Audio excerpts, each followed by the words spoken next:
Sinisiyasat ngayon sa Kuwait ang di ligtas na pagpapatira ng sobra-sobrang foreign workers sa kanilang mga dorm, bunsod ng sunog sa isang gusali roon. 3 sa halos 50 nasawi sa trahedya, mga Pinoy. Ang partner ng isa sa kanila, labis ang hinagpis ng makausap ng GMA Integrated News. Saksi si JP Soriano.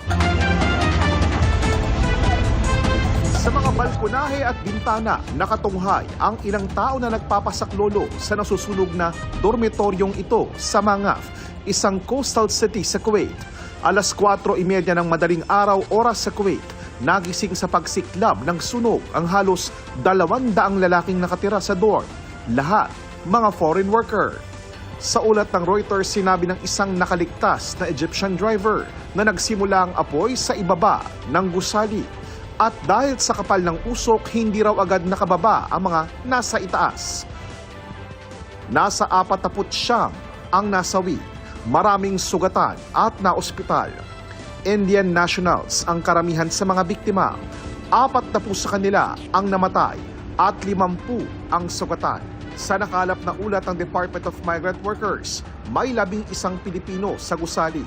Mga engineer, iron worker, fitter, surveyor, at iba pang skilled worker.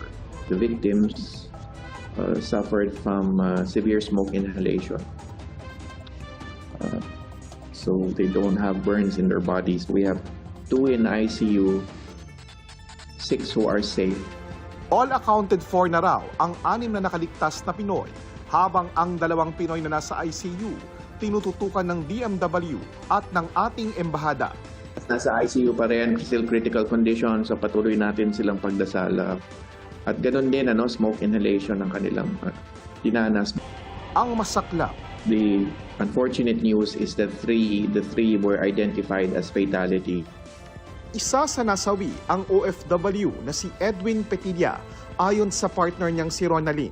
Nakausap pa niya si Edwin nang sumiklab ang sunog.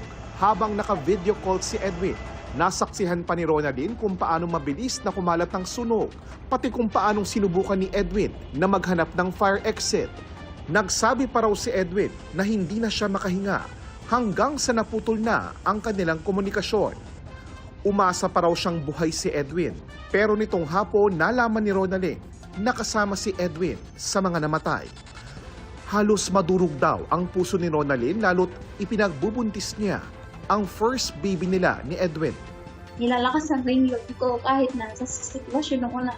Gusto ko nang sumuko, makapanglumot, kasi hindi niya deserve yung gawin.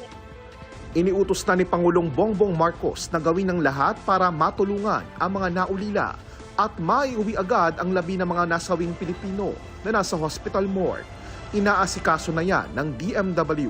Iniimbestigahan na sa Kuwait ang sunog na itinuturing na worst building fire doon. Ang kanilang Deputy Prime Minister pinangunahan ang inspeksyon sa mga property na itinuturing na illegal.